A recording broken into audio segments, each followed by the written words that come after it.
महाराष्ट्र में हुए विधानसभा चुनाव के बाद शिवसेना, बीजेपी और एनसीपी की महायुति को प्रचंड जीत मिली और इस जीत के बाद से ही ये चर्चा जारी है कि महाराष्ट्र का अगला मुख्यमंत्री कौन होगा।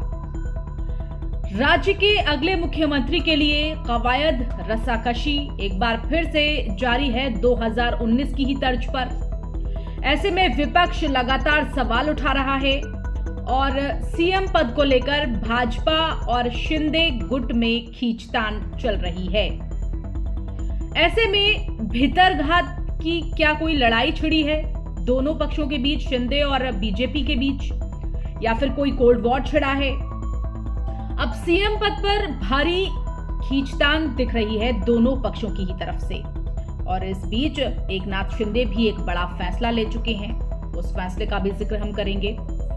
उन्होंने सभी शिव सैनिकों के लिए ये एक बड़ा निर्णय लिया है, उस फैसले का जिक्र हम करेंगे। साथ ही जिक्र करेंगे उन तमाम किस्से कयासों का जो इस वक्त महाराष्ट्र के मुख्यमंत्री पद को लेकर चल रहे हैं। क्या शपथ ग्रहण अभी नहीं होगा और होगा तो कब होगा?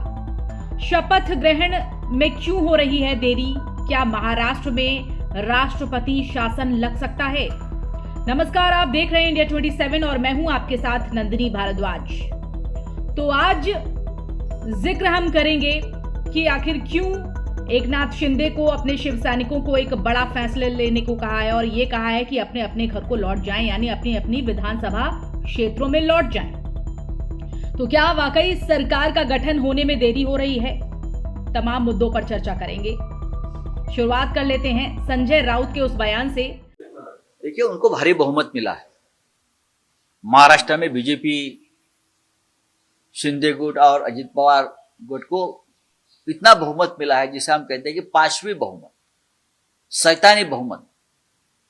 फिर भी 6-7 दिन हो गए, मुख्यमंत्री या सरकार नहीं बन पा रही है। उसका मतलब क्या हम समझ सकते हैं? दर दिन एक नई खबर आ रही है। कोई बोलता है उसका मुख्यमंत्री होगा, कोई बोलता है उसका मुख्यमंत्री होगा।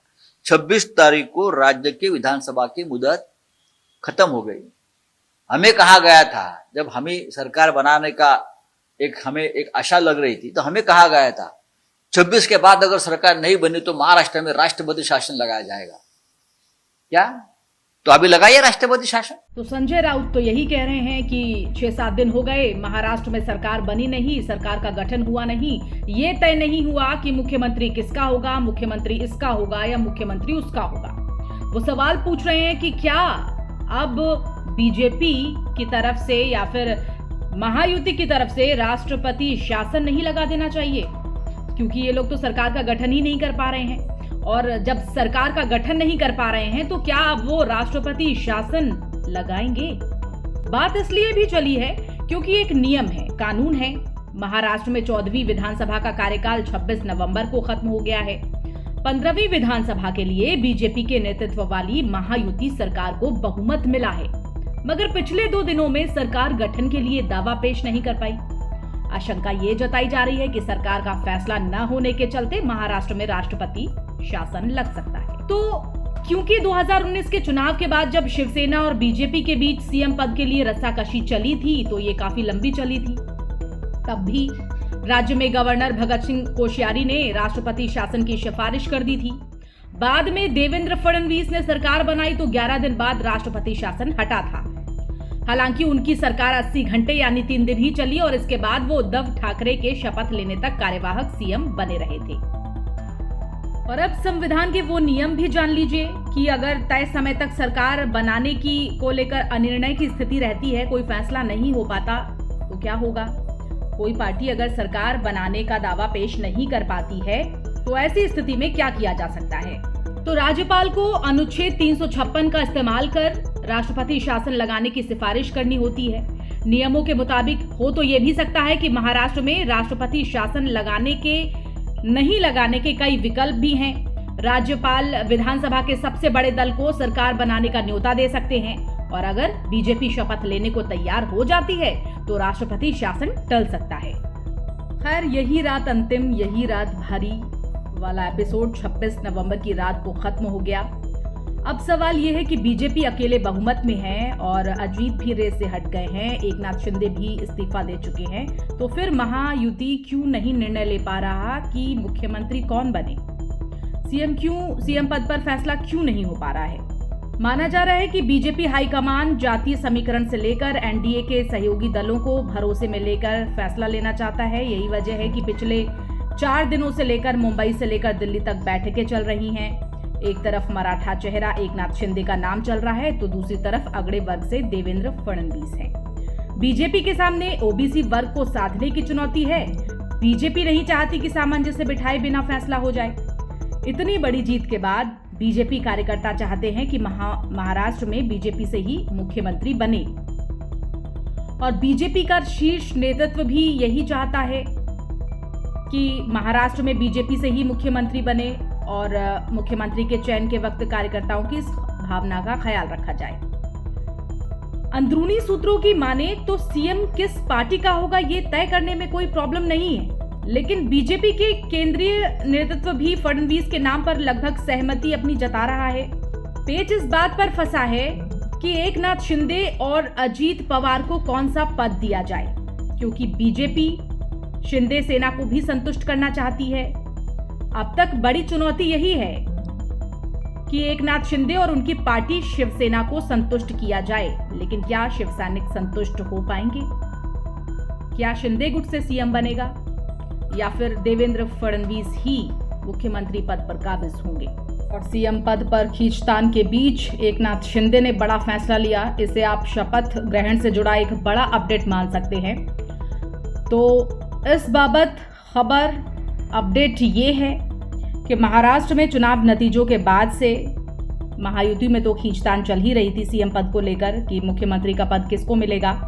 इस बीच राज्य के कार्यवाहक सीएम और शिवसेना प्रमुख एकनाथ शिंदे ने बड़ा फैसला लिया और ये फैसला बीजेपी के नेतृत्व वाले गठबंधन को भारी जीत दिलाने के बाद लिया है। क्योंकि अब मुख्यमंत्री पद की रेस के लिए नाम जो आ रहा है सामने, उसको लेकर सुगबुगाहट बहुत तेज है। दिलचस्प बात तो यह है कि एकनाथ शिंदे ने मुख्यमंत्री पद से अपना इस्तीफा भी दे दिया है और इससे नए मुख्यमंत्री के शपथ ग्रहण का रास्ता साफ हो चुका है। सूत्रों की माने तो देवेंद्र फडणवीस मुख्यमंत्री बनाए जा सकते हैं, जबकि एकनाथ शिंदे को डेप्यूटी सीएम की कमान सौंपी जा सकती है। मुख्यमंत्री बीजेपी का होने वाला है या फिर और क्या वो 5 साल तक पद पर बना रहेगा, यानी सीएम पद किसी भी पार्टी को शेयर नहीं किया जाएगा। और इस सीएम पद की खींचतान के बीच शिंदे ने जो बड़ा फैसला लिया उसका भी जिक्र हम कर लेते हैं। शिंदे ने सभी शिवसेना विधायकों को अपने अपने विधानसभा क्षेत्र में भेजने के लिए क्यों कहा? सवाल यह भी कि क्यों वापस भेजे गए विधायक जो कि शिव सैनिक हैं?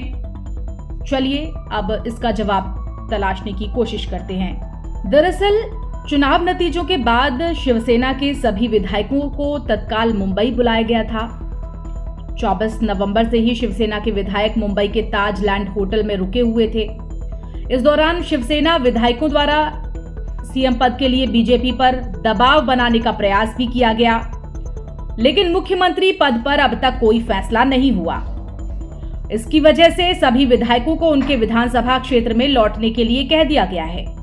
एकनाथ शिंदे की पार्टी शिवसेना ने पार्टी के सभी विधायकों को अगला आदेश मिलने तक दोबारा मुंबई लौटने के लिए तैयार रहने के लिए कहा है कि विधायकों को अगला आदेश मिलते ही दोबारा मुंबई लौटे, ऐसा आदेश उनको दिया गया है। अब तक मिली जानकारी के मुताबिक महाराष्ट्र में नई सरकार का शपथ ग्रहण जो समारोह होगा वो दिसंबर के फर्स्ट वीक में हो सकता है और इसलिए माना जा रहा है कि सीएम चेहरे को लेकर जल्द ही ऐलान हो जाएगा। लेकिन ये राजनीति है साहब, कुछ भी हो सकता है। मुख्यमंत्री पद पर जो संशय फिलहाल बना हुआ है, हो सकता है कि दिसंबर 1 में ये क्लियर हो जाए या फिर नवंबर के आखिरी दिनों में, और नवंबर तो आखिर पड़ाव में है ही। अब चूंकि बीजेपी के मुताबिक 2.5 साल पहले देवेंद्र फडणवीस को भी सीएम बनना था, लेकिन बीजेपी ने बड़ा दिल दिखाया था और एकनाथ शिंदे को ही सीएम बने रहने दिया। तो क्या ऐसे में अब की बार क्या होगा? बीजेपी सिर्फ सबसे बड़ी पार्टी नहीं है, बल्कि शिंदे के विधायकों से डबल और ज्यादा बहुमत के करीब भी है इस बार। ऐसे में बीजेपी का मुख्यमंत्री बनना तो तय है। देवेंद्र फडणवीस मुख्यमंत्री होंगे, ये भी लगभग तय ही है। ऐसे में बीजेपी का क्या सीएम इस बार 5 साल तक रहेगा या फिर सीएम पद का कोई बंटवारा भी होगा? क्या जिस तरह से फडणवीस डेप्यूटी सीएम बनकर शिंदे के नेतृत्व में 2.5 साल काम कर रहे थे, लेकिन फडणवीस ने फिर सीएम पद स्वीकार नहीं किया, वो डेप्यूटी सीएम ही बने रहे, ठीक वैसे ही एकनाथ शिंदे भी फडणवीस के नेतृत्व में डेप्यूटी सीएम बनकर सरकार में रहेंगे। कहना बेशक जल्दबाजी होगा, लेकिन संभावना ऐसी है कि शिंदे को कोई बड़ा मंत्रालय दिया जा सकता है। संभावना ऐसी है कि शिंदे को कोई भारी भरकम मंत्रालय दे दिया जाए और अजीत पवार को वित्त मंत्रालय देने की सूत्रों से खबरें आ रही हैं कि शायद उनको वित्त मंत्रालय दिया जा सकता है और हो सकता है कि उन्हें डेप्यूटी सीएम भी बना दिया जाए, जबकि गृह विभाग हमेशा की तरह बीजेपी के पास ही रहेगा। बीजेपी यानी कि देवेंद्र फडणवीस को ही गृह मंत्रालय दिया जा सकता है। दूसरी संभावना यह भी है कि एकनाथ शिंदे अपने किसी दूसरे नेता की बात आगे रख सकते हैं कि भाई शिवसेना से इस शख्स को डेप्यूटी सीएम का पद दे दिया जाए। हो सकता है कि एकनाथ शिंदे आने वाले समय में राज्यसभा से दिल्ली की राजनीति में एंट्री कर लें और केंद्र में मंत्री पद ले लें। हालांकि वो केंद्र में जाएंगे, इसे लेकर संभावना काफी कम है, लेकिन हो सकता है राजनीति में कुछ भी। इधर उद्धव ठाकरे की राजनीतिक विरासत में आखिरी कील ठोकने की भी तैयारी है। क्या वो तैयारी है? आगे जिक्र कर लेते हैं कि बीजेपी और शिंदे कैसे राजनीतिक विरासत जो उद्धव ठाकरे की है उसमें आखिरी कील ठोकने की तैयारी कर रहे हैं। दरअसल आने वाले चुनाव महाराष्ट्र में, उनका जिक्र कर लेंगे। आने वाले समय में 2 दर्जन से ज्यादा महाराष्ट्र में महानगर पालिका के चुनाव हैं। इसमें मुंबई से लेकर ठाणे तक चुनाव होने हैं। ऐसे में शिंदे के सामने असली शिवसेना वाली कहानी अभी खत्म नहीं हुई है। ठाणे महानगर पालिका में शिंदे काबिज होने के लिए बीजेपी का सहारा लेंगे तो मुंबई में बीजेपी महानगर पालिका में काबिज होगी। इसके लिए शिंदे की सहारे की भी जरूरत पड़ेगी। मुंबई और ठाणे महानगर पालिका उद्धव के हाथ से अगर जाती है तो उनकी राजनीतिक विरासत में ये आखिरी कील साबित हो सकती है। तो उद्धव ठाकरे की राजनीतिक विरासत का रथ कैसे रोका जाए? हालांकि यह रथ काफी हद तक थम चुका है, लेकिन कोशिश शिंदे की सेना ये पूरा करेगी कि उद्धव ठाकरे इस चुनाव में किसी भी तरीके से बाजी पलटने ना पाए, बाजी अपने नाम कर ना पाए, बाजी हार जाएं। खैर, महाराष्ट्र का सीएम कौन होगा, बीते 5 दिनों से सस्पेंस बरकरार है। शायद तभी राज्य में राष्ट्रपति शासन लगाने की विपक्ष की तरफ से कवायद चल रही है। क्या ये कवायद कामयाब हो पाएगी? बीजेपी के सामने अभी भी फैसला ना लेने की स्थिति बनी हुई है। ये स्थिति क्यों है, ये देखना भी दिलचस्प होगा कि एकनाथ शिंदे अब आगामी दिनों में किस भूमिका में नजर आते हैं। आप भी इस मुद्दे पर अपनी राय हमारे साथ साझा कर सकते हैं कमेंट के जरिए। फिलहाल मेरे साथ इतना ही, मुझे दीजिए इजाजत। बाकी खबरों के लिए बने रहिए इंडिया 27 के साथ। नमस्कार।